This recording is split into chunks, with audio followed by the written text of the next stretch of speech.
ప్రియమైన సహోదరి సహోదరులకు ప్రభు పేరిట వందనాలు. మీకు మీ కుటుంబానికి యేసుక్రీస్తు యొద్ద నుండి దీవెనలు ఆశీర్వాదములు మెండుగా కలుగునుగాక.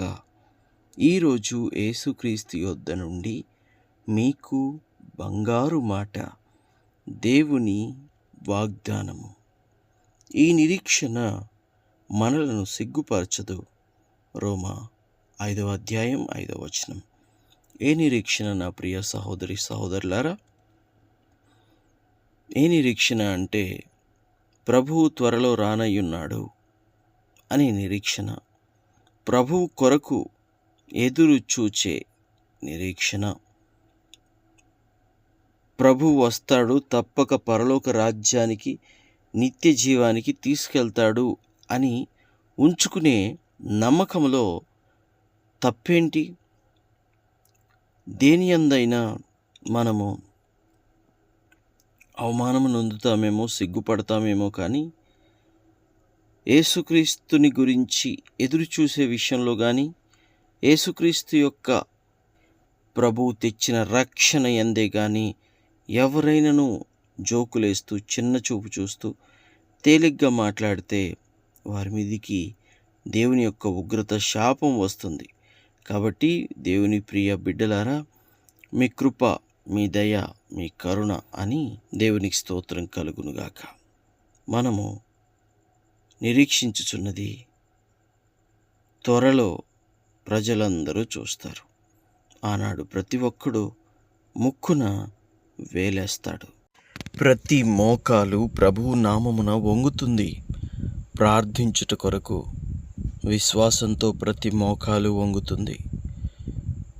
ఆ రోజు తప్పకుండా వస్తుంది. వాక్యం వింటున్న ప్రియ బిడ్డ, ప్రభు ఎందుకు తన రాకడిని ఆలస్యం చేస్తున్నాడు అంటే, ఇంకా మారవలసిన వారు అనేక మంది ఉన్నారు గనుక వారందరి కొరకు మారు మనస్సుకు ప్రభు అవకాశం ఇస్తూ, సమయం ఇస్తూ, అందరూ మారాలని ప్రభు ఎదురు చూస్తున్నాడు. అందుకే దేవుడు తన రాకడను ఆలస్యం చేస్తున్నాడు. కానీ గుర్తుంచుకోండి, ఆయన మాత్రము ఎక్కువ కాలం ఆలస్యం చేయడు. ఇదిగో నేను త్వరగా వచ్చుచున్నాను అని చెప్పాడు. వస్తానన్న యేసురాజు తప్పకుండా వస్తాడు. మన కొరకు తెస్తాను అని చెప్పిన పరలోకపు బహుమానమును తప్పకుండా ప్రభువు తెస్తాడు.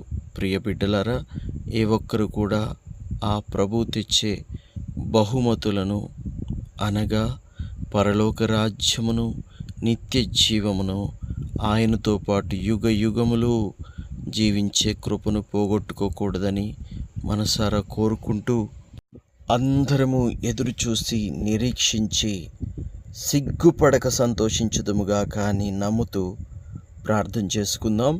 కళ్ళు మూసుకుని ప్రార్థనలో ఏకీభవించండి. ప్రార్థన. తండ్రి, మీకు వందనాలు, దేవా, స్తుతులు, స్తోత్రాలు.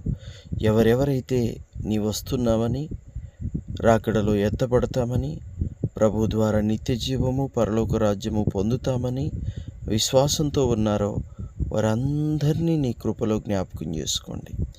సిగ్గుపడని రోజు ఒకరోజు తీసుకురండి తండ్రి. ఆ రోజున సమస్త విషయాలలో మేలు, క్షేమము, కృప అనుగ్రహించి ప్రతి ఒక్క బిడ్డని నీ కృపకు బహుపాత్రుడనుగా ఎంచమని తండ్రి, ఈ వాక్యం విన్న ప్రతి బిడ్డని నీ చేతికి అప్పగిస్తూ, అయా సంతోషించి హర్షించే రోజు త్వరలో తెస్తావని విశ్వసిస్తూ ఈ ప్రార్థనంతా యేసు నామములో అడుగుచున్నాము తండ్రి. Amen, amen, amen.